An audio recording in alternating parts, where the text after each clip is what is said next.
warahmatullahi wabarakatuh. Ketemu lagi dengan saya Rahmadina, jurusan Tadris Kimia, Fakultas Tarbiyah dan Ilmu Keguruan, Institut Agama Islam Negeri Batu Sangkar. Baiklah, untuk kesempatan kali ini saya akan menjelaskan materi tentang sistem periode unsur.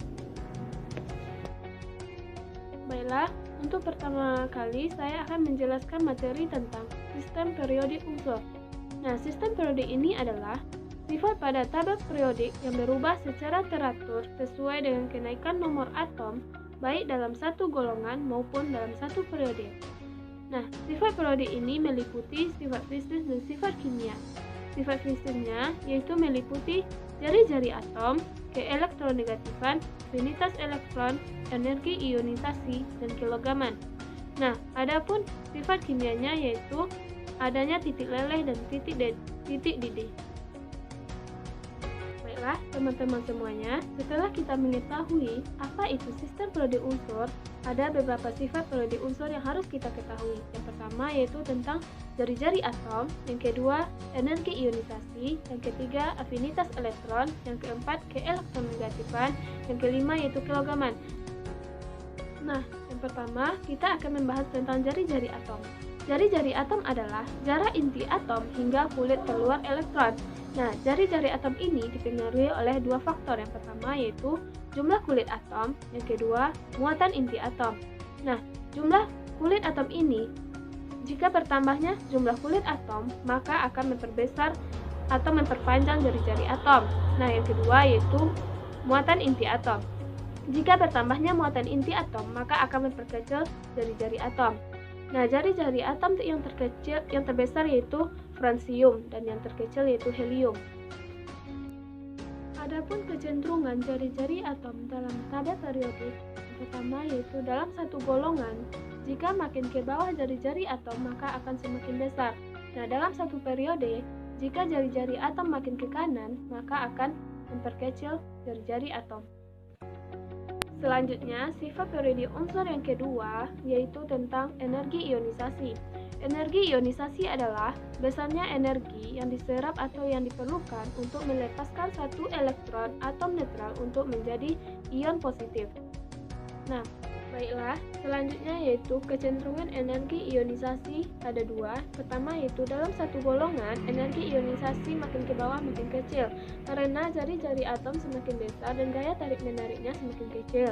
Nah, yang kedua yaitu dalam satu periode, energi ionisasi akan semakin besar karena jari-jari atom kecil dan gaya tarik-menariknya besar. Nah, energi ionisasi terbesar dimiliki oleh helium dan terkecil dimiliki oleh cesium. Nah, selanjutnya yaitu kita akan membahas sifat ketiga dari periode unsur. Yang ketiga yaitu afinitas elektron. Afinitas elektron ini adalah besarnya energi yang diserap untuk menerima satu elektron atom netral untuk menjadi ion negatif. Nah, adapun kecenderungan pada afinitas elektron hampir sama dengan energi ionisasi.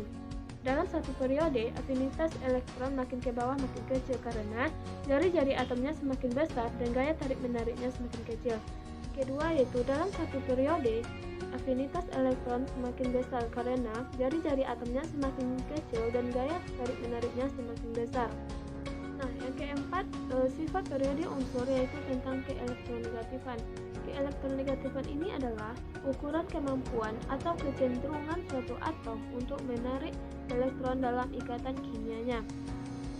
Persamaan antara keelektronegatifan dengan afinitas elektron adalah sama-sama membahas tentang bagaimana suatu atom menarik elektron dari luarnya. Perbedaan keelektronegatifan dengan afinitas elektron adalah keelektronegatifan hanya mengukur kemampuannya saja, sedangkan AE atau afinitas elektron mengaitkan dengan jumlah energi dan pembentukan ion. Selanjutnya yaitu kita akan membahas tentang kecenderungan keelektronegatifan dalam sistem periode unsur.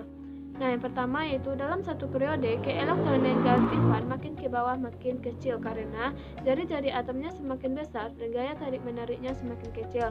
Nah, yang kedua yaitu dalam satu periode, keelektronegatifan semakin besar karena jari-jari atomnya semakin kecil dan gaya tarik-menariknya semakin besar. Dan selanjutnya kita akan membahas tentang sifat periode unsur yang kelima, yaitu tentang kelogaman atau Kl. Kelogaman ini adalah sifat keelektropositifan atau logam yang dimiliki unsur yang bergantung pada energi ionisasi. Nah, logam ini adalah unsur yang mudah menghantarkan listrik dan melepaskan elektron. Nah, garis perbatasan sifat logam dan non-logam berbentuk garis tangga. Unsur yang sifatnya perantara logam dan non-logam disebut dengan metaloid. Baiklah, selanjutnya yaitu kecenderungan sifat keelogaman atau Kl. Makin ke bawah dalam satu golongan, sifat logam makin bertambah dan sifat non-logam akan semakin berkurang.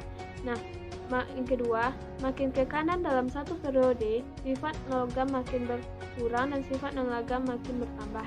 Yang terakhir, sifat periode unsur yaitu tentang titik leleh dan titik didih. Nah, titik leleh dan titik didih merupakan titik di mana suatu unsur mulai berubah wujud menjadi wujud lain.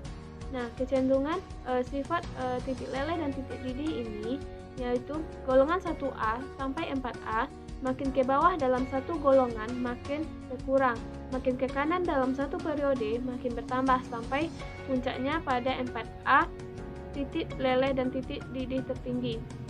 Nah, pada golongan 5A sampai 8A, makin ke bawah dalam satu golongan makin bertambah, makin ke kanan dalam satu periode maka semakin berkurang.